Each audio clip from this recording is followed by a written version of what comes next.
Silakan duduk Bapak Ibu. Haleluya. Saya sapa dulu Bapak Ibu semua. Shalom Bapak Ibu. Shalom, puji Tuhan. Saya senang berjumpa dengan Bapak Ibu. Saya berharap juga Bapak Ibu senang berjumpa dengan saya. Amin Bapak Ibu. Iya, karena kita akan diberkati. Ya, judul khotbah kita hari ini adalah Rahasia Padang Gurun. Judulnya adalah Rahasia Padang Gurun. Apa judulnya Bapak Ibu? Rahasia Padang Gurun. Apa Pak pentingnya rahasia Padang Gurun Pak? Pentingnya adalah karena proses bangsa Israel keluar dari Mesir, berjalan di Padang Gurun dan kemudian masuk tanah Kanaan adalah proses, gambaran, proses kehidupan orang Kristen. Iya, kehidupan orang Kristen juga demikian. Kita keluar dari dosa, dibebaskan dari dosa, kemudian kita berjalan dalam padang gurun kehidupan kita. Jadi nggak langsung masuk surga kita Bapak Ibu, enggak. Kita masih berjalan di padang gurun kehidupan. Nah disitulah kita akan diproses Tuhan, disitulah kita mengalami bagaimana Tuhan mendidik kita, bagaimana kita menjadi umat Tuhan yang berkenan. Dan di saat kemudian berikutnya, disitulah kemudian kita nanti akan masuk kerajaan surga, tanah Kanaan yang kekal. Amin. Makanya perjalanan padang gurun itu penting kita pelajari. Karena itulah gambaran kehidupan kita. Ya, luar biasa Bapak Ibu ya. Ada satu hal yang juga saya baru tahu Bapak Ibu. Juga mungkin saudara juga baru tahu. Bahwa yang keluar dari Mesir ternyata bukan hanya orang Israel. Tidak Bapak Ibu. Yang keluar dari Mesir juga adalah orang Filistin. Iya Bapak Ibu. Pak Karel bisa dinaikin sedikit treble biar enteng, agak berat. Nah, udah Pak. Nanti terlalu ada feedback terlalu tinggi. Ya, makasih Pak. Jadi enteng Bapak Ibu. Jadi pengaruh juga. Kalau enggak nyesek gitu. Ya, puji Tuhan. Jadi ada dua bangsa yang keluar dari Mesir. Satu bangsa Israel. Yang kedua bangsa Filistin. Tetapi sampainya ke tanah Kanaan itu dengan cara yang berbeda. Tetapi cara yang berbeda itu sengaja dilakukan Tuhan. Kenapa? Karena ada maksud-maksudnya. Jadi kalau saudara lihat Mesir itu di puncak dari Afrika Bapak Ibu. Nah bangsa Israel itu keluar dari Mesir. Dia turun ke selatan. Melewati padang gurun dan lewati gunung Sinai. Ya Bapak Ibu, baru nanti kemudian naik lagi baru masuk tanah Kanaan. Sedangkan orang Filistin tidak, dia lewat utara, lewat laut tengah, naik perahu, naik kapal, baru sampai tanah Kanaan. Dan yang proses yang lebih gampang yang mana? Yang lebih singkat, caranya orang Filistin. Mungkin dalam beberapa hari langsung sampai tanah Kanaan Bapak Ibu. Karena dekat, nanti saudara lihat di peta ya, peta dunia ya, dari Mesir ke tanah Kanaan. Ke Israel itu dekat banget, dekat Bapak Ibu. Jadi mungkin dalam beberapa hari atau mungkin sehari juga mungkin sampai kapal mereka Bapak Ibu. Iya, sedangkan orang Israel, oh itu lama, jauh, lewat padang gurun lagi. Padang gurun gambaran kekurangan, gambaran kekeringan. Pertanyaannya bagi kita, kenapa Allah mengizinkan bangsa Israel harus melewati cara yang lebih sulit dan cara yang lebih lama? Kok tidak cara yang gampang saja? Itu juga bisa menjadi pertanyaan di dalam kehidupan kita. Kenapa orang Kristen tidak langsung instan saja diberkati Tuhan? Kenapa kita harus mengalami proses lebih dulu? Nah ini dia. Jadi sekaligus dijawab itu Bapak Ibu. Iya. Kenapa bangsa Israel diizinkan Tuhan melewati padang gurun yang lebih sulit dan lebih lama? Karena Tuhan ingin memproses dulu orang Israel. Merubah dulu mental orang Israel. Karena orang Israel diperbudak di Mesir lama sekali. Berapa ratus tahun Bapak Ibu? Ada yang tahu? 400 tahun. Anggap satu generasi 70 tahun ya. Jadi 400 tahun kira-kira 6 generasi.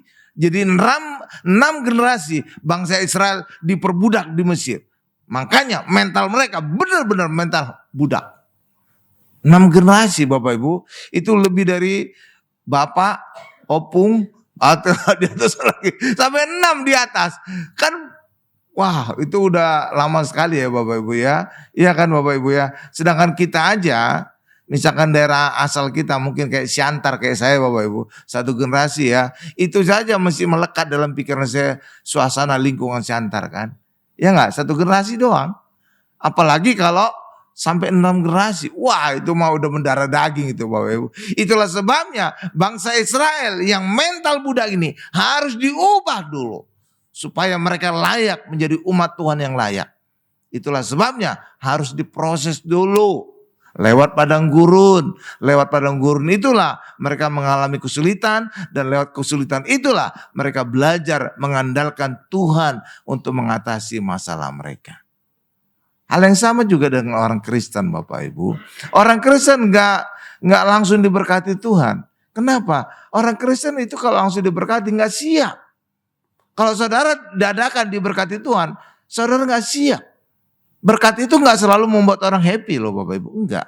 Kadang-kadang membuat orang menjadi jatuh dalam dosa. Menjadi gelap mata.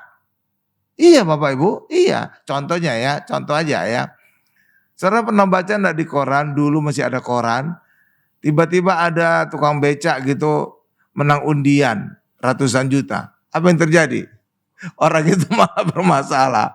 Ya enggak Bapak Ibu? Bingung dia. Uang sebanyak mau diapain gitu kan Bapak Ibu ya.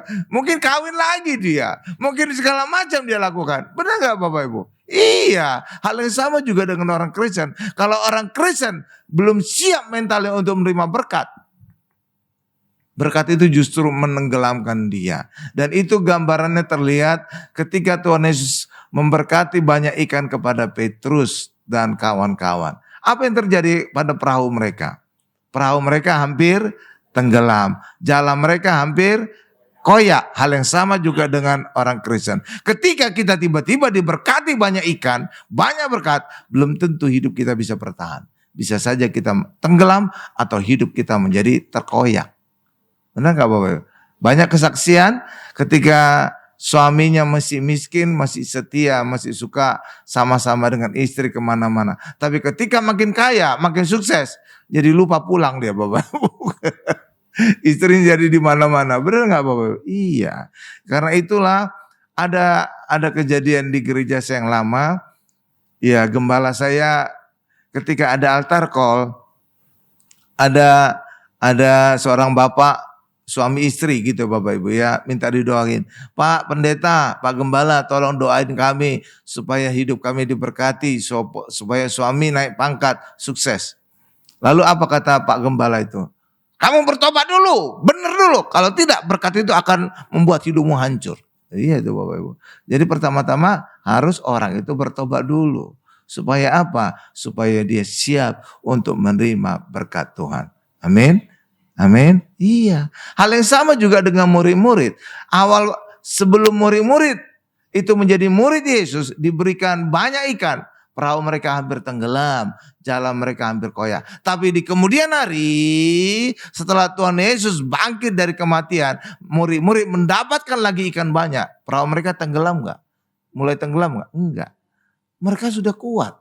Mereka sudah iman mereka kuat. Sehingga ketika mereka diberkati kembali ikan yang banyak. Ikan itu tidak membuat perahu mereka tenggelam dan jalan mereka koyak. Hal yang sama juga dengan kehidupan orang Kristen Bapak Ibu ya. Amin. Saudara harus jangan berdoa, Tuhan berkati aku. Pertama-tama saudara harus sungguh-sungguh bertobat dulu. Karena Tuhan tahu waktunya yang tepat untuk memberkati kita. Pastikan dulu diri kita bertobat agar berkat Tuhan tidak merusak hidup kita, tapi justru membuat hidup kita semakin berkenan di hadapan Tuhan. Amin Bapak Ibu? Iya dong, itu dia. Haleluya, haleluya. Jadi bangsa Israel itu keluar dari Mesir ya Bapak Ibu ya.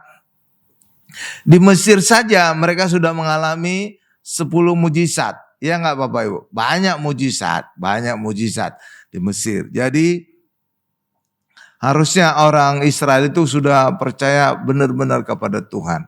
Ya, itulah sebabnya ketika bangsa Israel akan masuk tanah Kanaan, mereka takut kepada raksasa Kanaan dan mereka menganggap diri mereka seperti belalang. Tuhan menjadi marah. Kamu sudah mengalami banyak mujizat, bahkan Laut Merah juga kamu lihat bisa dibelah dua. dan seluruh pasukan Mesir tenggelam, mati.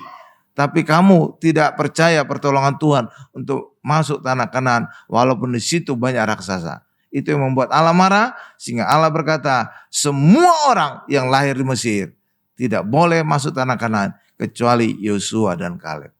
Kenapa? Karena hanya Yosua dan Kaleb saja yang mengandalkan Tuhan untuk bisa masuk tanah Kanaan. Amin Bapak Ibu. Allah murka ketika sudah memberikan banyak mujizat, tapi umatnya tetap tidak percaya. Hal yang sama juga dengan orang Kristen. Ketika saudara sudah mengalami banyak mujizat, saudara harus tetap percaya kepada Tuhan. Apapun masalah yang kita hadapi di depan, walaupun banyak raksasa, walaupun demikian banyak masalah, saudara harus tetap percaya pertolongan Tuhan membuat kita menang. Amin. Karena ketika masa Tuhan Yesus juga, ada 3 kota dikutuk oleh Tuhan Yesus Bapak Ibu. Walaupun Tuhan Yesus mengadakan banyak mujizat di kota itu, iya Bapak Ibu, ya ada 3 kota. Ternyata mereka gak percaya juga. Akibatnya apa? Ketiga kota itu dikutuk oleh Tuhan. Koraisim, Betsaida, dan Kapernaum. Itu banyak mujizat dilakukan Tuhan Yesus di 3 kota itu. Tapi penduduknya gak percaya juga. Itu akibatnya apa? Dikutuk Tuhan Bapak Ibu. Amin. Makanya bagi kita juga yang telah menghadapi banyak mujizat, saudara tetap mengandalkan Tuhan, tetap percaya. Karena kita percaya Tuhan Maha Besar, mampu membawa kita selalu berkemenangan. Amin. Ya, jadi bangsa Israel itu keluar dari Mesir, bahkan melewati Laut Merah atau Laut Teberau. Banyak nama ya Bapak ya. Sama juga dengan Gunung Sinai, Gunung Horeb. Jadi saudara jangan terkecoh ya. Namanya banyak. Sama juga dengan Danau Tiberias juga banyak. Ada Danau Tiberias, ada Danau Galilea, ada Danau Kineret. Sama itu danaunya. Cuma tergantung dari perspektif mana kita melihatnya. Contoh, kenapa disebut Danau Tiberias? Itu untuk menghormati Kaisar Romawi Tiberius. Kenapa disebut Danau Galilea? Karena penduduk yang tinggal di sekitar danau itu adalah orang Galilea. Kenapa disebut Danau Kineret? Karena bentuknya kayak kinor, kayak harpa. Ya Bapak Ibu. Jadi tergantung dari mana kita melihatnya. Oke, jadi sama aja gitu ya Bapak Ibu. Tapi puji Tuhan, Danau Toba, Bapak Ibu mirip sebenarnya kayak Danau Tiberias ya. Mirip Bapak Ibu, mirip. Bentuknya kayak kinor juga. Iya, coba saudara lihat di peta itu. Bentuk Danau Toba itu kayak kinor gitu Bapak Ibu. Iya, bentuknya kayak gitu ya. Kayak huruf A gitu ya. Iya enggak? Iya, sama juga itu kaldera, sama. Dan Tiberias juga itu kaldera Bapak Ibu. Iya kan? Iya, demikian juga perahunya juga mirip-mirip. 11-12 lah. Saya udah 4 kali ke Israel jadi tahu lah. Ya Bapak Ibu ya. Jadi saudara gak perlu jauh-jauh ke Israel, ke Danau Toba aja sama lah. Ya, cuma Danau Tiberias itu ada historinya, benar ya, ada historinya. Tapi kalau bentukannya mirip Bapak Ibu ya, 11-12 lah, ya oke ya. Nah, jadi bangsa Israel melewati Laut Merah. Nah, dan itu gambaran baptisan kematian. Jadi Alkitab juga berkata bangsa Israel dibaptis. Itu dibaptis itu apa? Lewati Laut Merah itu Bapak Ibu. Tapi itu baptisan kematian. Kenapa? Karena ketika mereka melewati Laut Merah, ditandai dengan kematian tentara Mesir. Jadi baptisan kematian. Karena sebenarnya baptisan itu ada 2. 1 kematian, kedua kebangkitan. Karena itulah ayat ada berkata, kita dibaptis lewat kematian Kristus dan dibangkitkan beroleh kemuliaan Tuhan. Nah, gitu ya Bapak Ibu ya. Jadi sebenarnya bangsa Israel melewati Laut Merah, baptisan kematian, lewati Sungai Yordan, itu baptisan kemuliaan. Karena setelah lewati di Sungai Yordan, mereka masuk tanah Kanaan. Oke Bapak Ibu ya, nggak ada kematian di situ, nggak ada kematian. Benar ya, mungkin ikan-ikan aja yang mati. Tapi kalau manusia nggak ada yang mati ya. Tapi ketika Laut Merah terbelah, itu ada kematian karena pasukan Mesir ditenggelamkan Tuhan. Benar nggak Bapak Ibu? Iya. Oke, lanjut. Dan itu juga menjadi gambaran hukum Taurat yang membawa kematian. Kenapa sih hukum Taurat bisa membawa kematian? Karena hukum Taurat itu hukum yang harus ditaati. Ketika bangsa Israel tidak mampu melakukan hukum Taurat, maka mereka dihukum. Dan hukuman itu adalah kematian. Tapi mereka bisa bebas kematian kalau memberikan korban penebus dosa. Karena itulah hukum Taurat itu membawa kematian. Dan itu jelas dikatakan dalam 2 Korintus 3 ayat 7. Coba 2 Korintus 3 ayat 7. Nah saya bacakan ya. 2 Korintus 3 ayat 7, pelayanan. Nah ini pelayanan hukum Taurat yang memimpin kepada kematian. Terukir dengan huruf pada lolo batu. Nah yang pada lolo batu apa? Hukum Taurat, 10 hukum Taurat. Namun demikian kemuliaan Allah menyertainya waktu ia diberikan. Sebab sekalipun pudar juga cahaya muka Musa begitu cemerlang sehingga mata orang-orang Israel tidak tahan menatapnya. Jika pelayanan itu datang dengan kemuliaan yang demikian. Jadi pada saat Musa menerima hukum Taurat itu mukanya bersinar. Kenapa muka Musa bersinar? Karena pantulan dari sinar kemuliaan Tuhan. Ya enggak Bapak Ibu? Iya, sama juga seperti saudara, misalkan lagi naik lift, ya, ada parfum, ada cewek yang pakai parfum yang wangi banget di lift itu Bapak Ibu ya. Sedikit banyak parfum itu akan menempel ke tubuh saudara. Benar enggak Bapak Ibu? Jadi ada kesaksian seorang pendeta. Ada kesaksian pendeta di luar negeri. Dia naik lift, tiba-tiba masuk ada cewek ke lift itu yang parfumnya wangi banget. Lalu kemudian sampai di rumah istrinya mencium, loh, kok wangi parfum cewek ini suami saya gitu Bapak Ibu. Kok parfum kamu jadi ganti, kok jadi parfum cewek?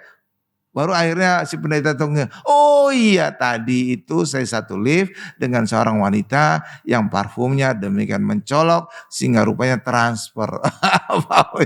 Iya nggak Bapak? Iya jadi walaupun berdekatan itu bisa transfer. Benar nggak? Sama juga seperti saudara juga. Kalau dekat orang lagi ngerokok sedikit banyak baju saudara, kepala saudara, rambut saudara pasti bawa rokok. Benar itu Bapak Ibu. Benar nggak Bapak Ibu? Benar kan? Jadi transfer. Hal yang sama juga dengan Musa. Kenapa mukanya bisa bersinar? Karena barusan dia berjumpa dengan Tuhan saat menerima hukum Taurat. Sehingga mukanya juga transfer sinar kemuliaan Tuhan. Amin. Sama juga dengan kita juga. Ketika pergaulan saudara baik, pergaulan saudara itu akan transfer ke saudara menjadi pergaulan yang baik. Tapi kalau pergaulan dengan orang-orang jahat, maka transfer juga. Makanya jaga pergaulan kita, pergaulan yang buruk akan merusak kebiasaan yang baik. Iya, karena transfer. Oke, lanjut lagi. Jadi luar biasa ya Bapak Ibu ya. Jadi hukum Taurat itu mendatangkan memimpin kepada kematian karena itu adalah hukum yang kalau dilanggar akan mendatangkan hukuman Tuhan bagi orang Israel. Amin. Sedangkan orang Kristen apakah masih di dalam hukum Taurat? Tidak. Karena kita hidup di dalam Yesus yang telah menggenapi hukum Taurat. Tetapi hukum Taurat tetap kita lakukan sebagai buah. Iya. Buktinya apa? Iya. Orang Kristen kan gak boleh mencuri kan. Gak boleh berzina kan. Gak boleh memilih sama kan. Itu kan larangan hukum Taurat.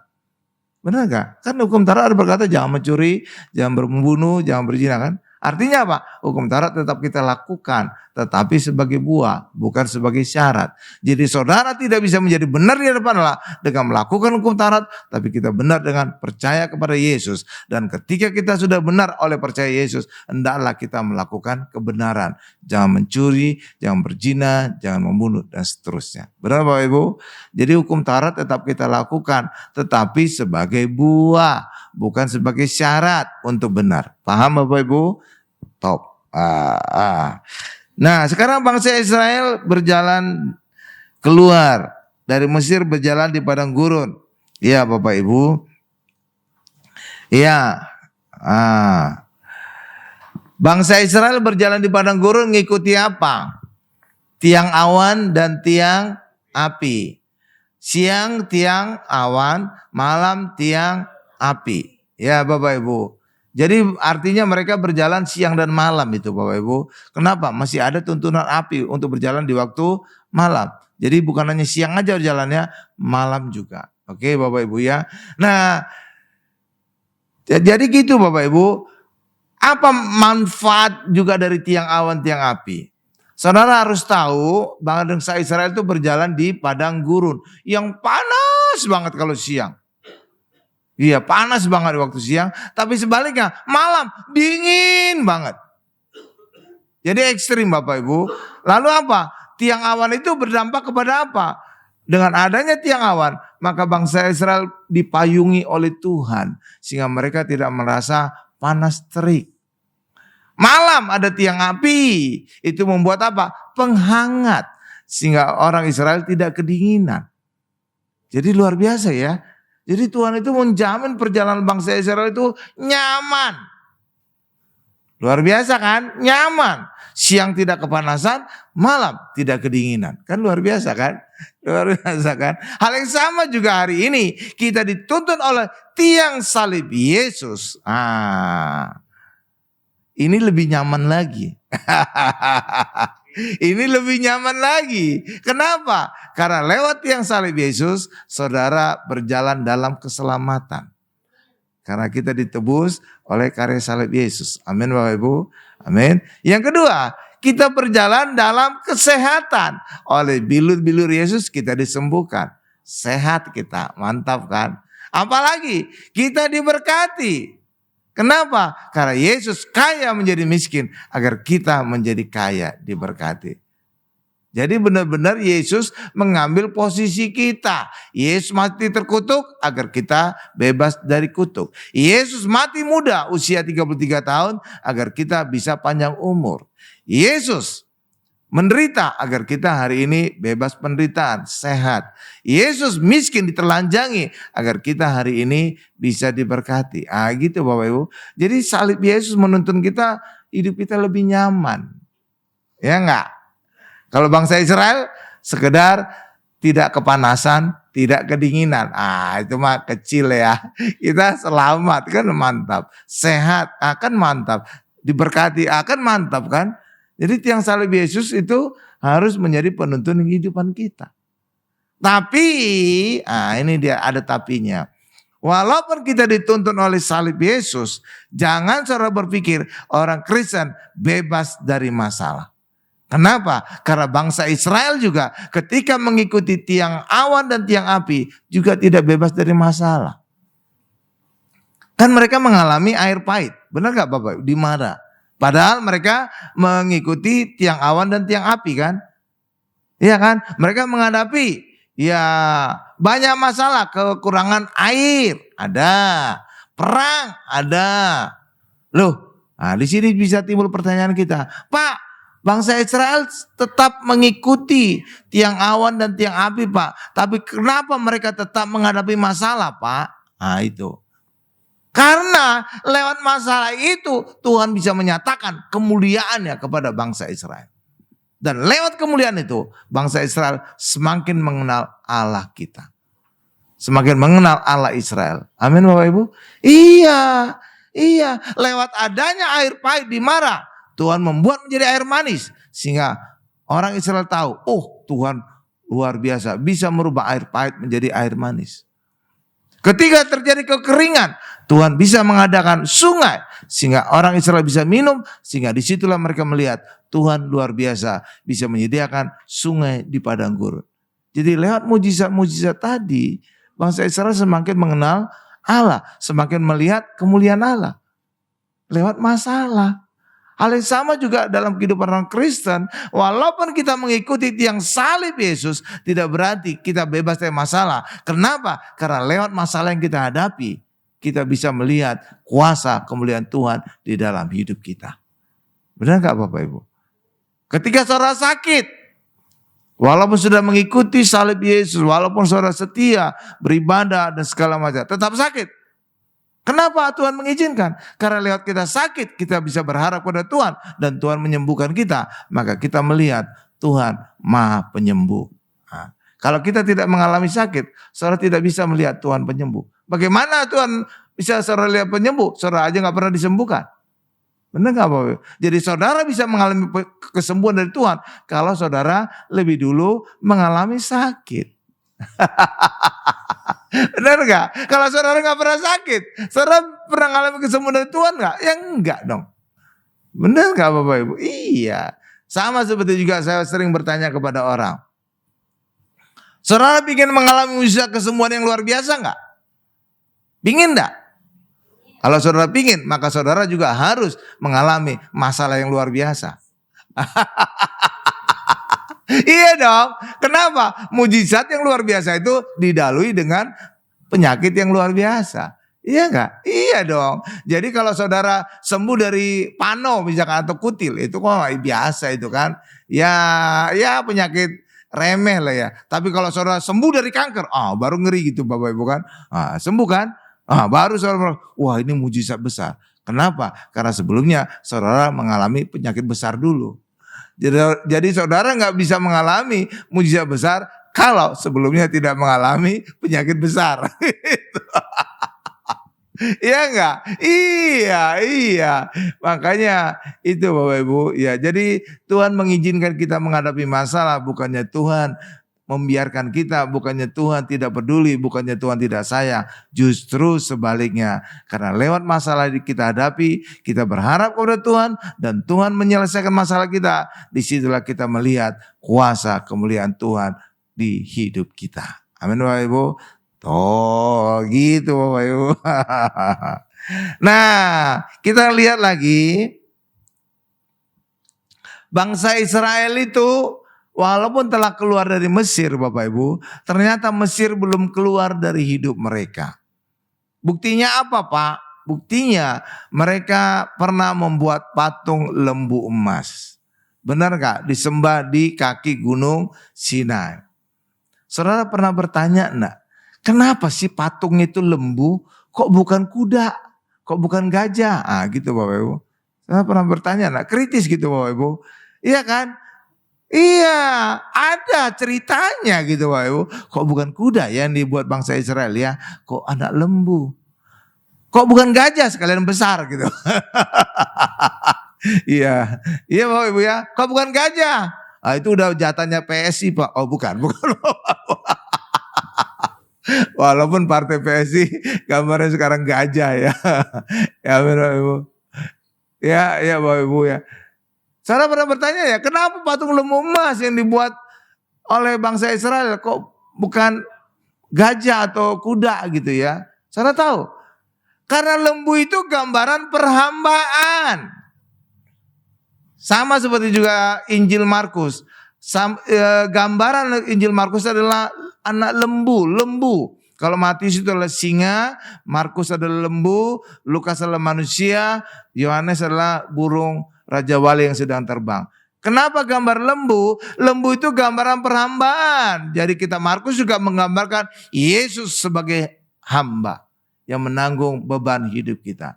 Yang sama juga bangsa Israel. Kenapa bangsa Israel membuat patung lembu? Karena mereka punya mental hamba. 400 tahun diperbudak di Mesir. Itulah sebabnya pikiran mereka meski pikiran hamba. Ketika membuat patung sembahan, mereka kepikiran lembu. Karena lembu gambaran hamba. Itu Bapak Ibu. Iya. Jadi saudara bisa kritis gitu Bapak Ibu ya. Nanya.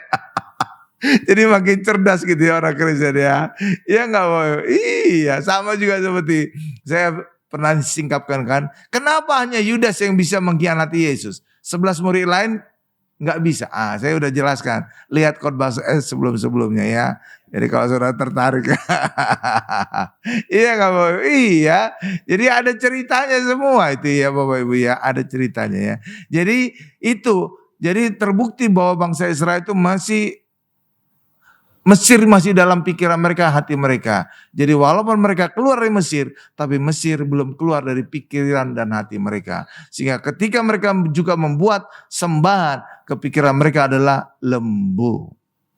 Oke, Bapak Ibu. Apalagi buktinya bahwa Mesir belum keluar dari pikiran dan hati bangsa Israel. Seringkali ketika mereka bersungut-sungut, memperbandingkan kehidupan mereka di Mesir. Kami di waktu di Mesir suka makan daging. Bisa makan daging, enak makan daging. Iya kan? Makanya kemudian mereka minta daging kepada Tuhan. Dikasih Tuhan burung puyuh. Itu Bapak Ibu. Iya, jadi seringkali mereka memperbandingkan kehidupan mereka dengan kehidupan sewaktu di Mesir. Artinya apa? Mesir masih ada dalam pikiran mereka. Ya nggak Bapak? Iya.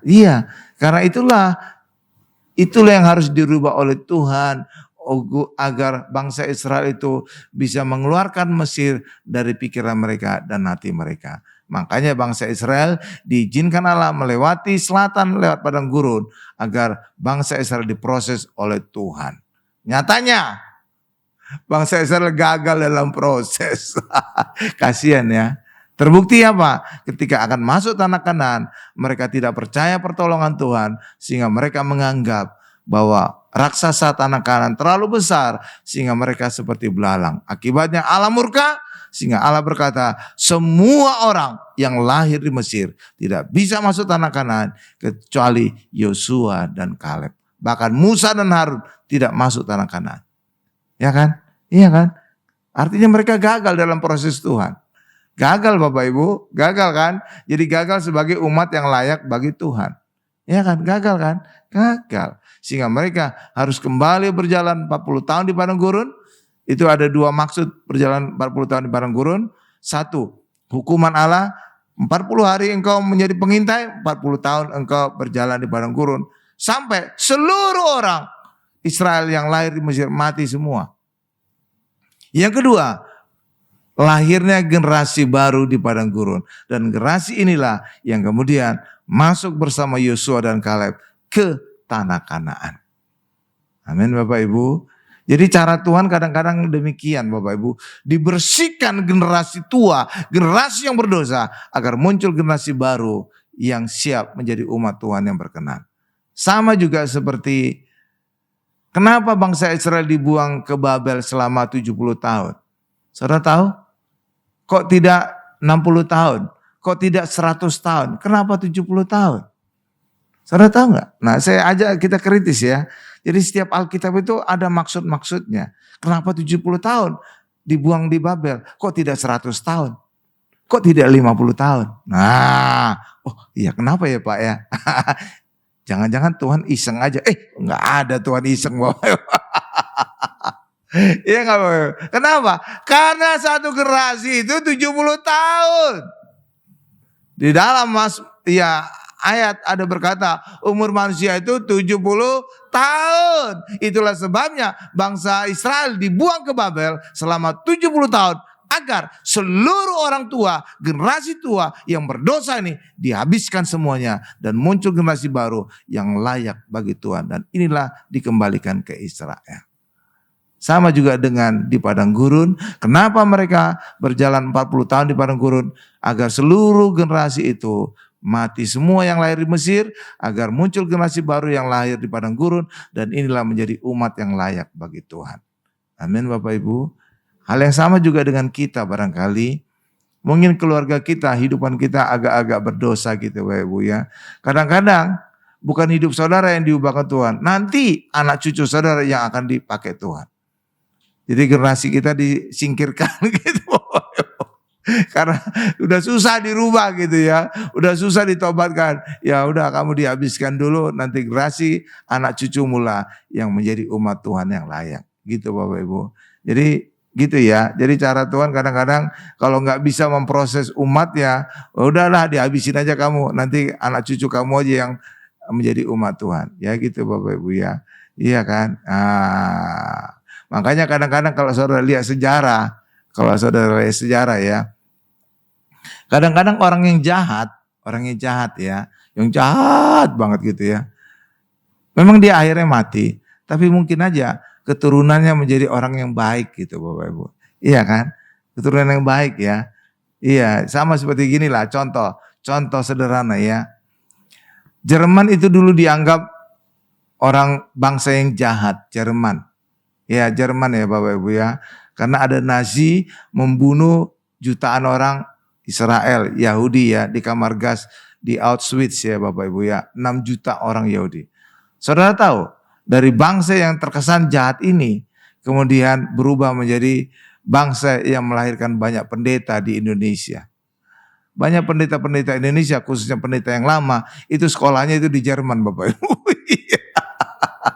Iya Bapak Ibu, gereja-gereja lama. Iya, gereja saya yang lama dulu juga pendeta itu lulusan Jerman gitu Bapak Ibu, doktor dari Jerman gitu ya. Iya kan? Banyak kan? Luther juga orang Jerman itu. Iya kan? Jadi seringkali dari hal yang jahat itu ya udah dilewatkan Tuhan, nanti dari berikutnya muncul generasi yang layak ya. Iya Bapak Ibu ya. Nah, hal yang sama juga dialami oleh orang Israel. Oke. Lanjutkan lagi Bapak Ibu. Ini berapa menit kita? Ya, haleluya. Nah, bangsa Israel berjalan 40 tahun di padang gurun ya Bapak Ibu ya. Sehingga muncul generasi baru yang layak bagi Tuhan. Sedangkan generasi lamanya semuanya dibinasakan. Kecuali 2, Yosua dan Kaleb. Ya Bapak Ibu ya. Jadi 40 tahun ya. Nah ini juga bisa kita artikan sesuatu. 40 tahun untuk siap masuk tanah Kanaan. Dan ini juga menjadi ukuran umur manusia kadang-kadang. Setelah 40 tahun orang siap menjadi sukses. Makanya ada istilah sekarang, ya hidup dimulai usia 40 tahun. Karena di usia 40 tahun itu orang itu udah matang. Udah lulus kuliah, kalau memang dia kuliah, udah punya jabatan yang cukup tinggi usia 40 tahun. Iya Bapak Ibu. Kan pernah saudara dengar kan, hidup dimulai usia 40 tahun. Pernah nggak saudara dengar? Pernah ya? Itu Bapak. Jadi apa? Jadi ya kira-kira demikianlah. Jadi 40 tahun bangsa Israel berjalan di padang gurun agar Tuhan mendapatkan generasi yang layak bagi Tuhan, yang layak untuk masuk tanah Kanaan. Demikian juga kehidupan manusia seringkali di usia 40 tahun menjadi orang yang matang, yang sukses, yang diberkati. Karena itulah mari isi kehidupan kita, persiapkan kehidupan kita, jalani perjalanan padang gurun kehidupan kita dan tetap mengikuti tiang salib Yesus agar hidup kita pada akhirnya bisa masuk tanah Kanaan kekal kerajaan surga. Amin Bapak Ibu, kita tundukkan kepala kita.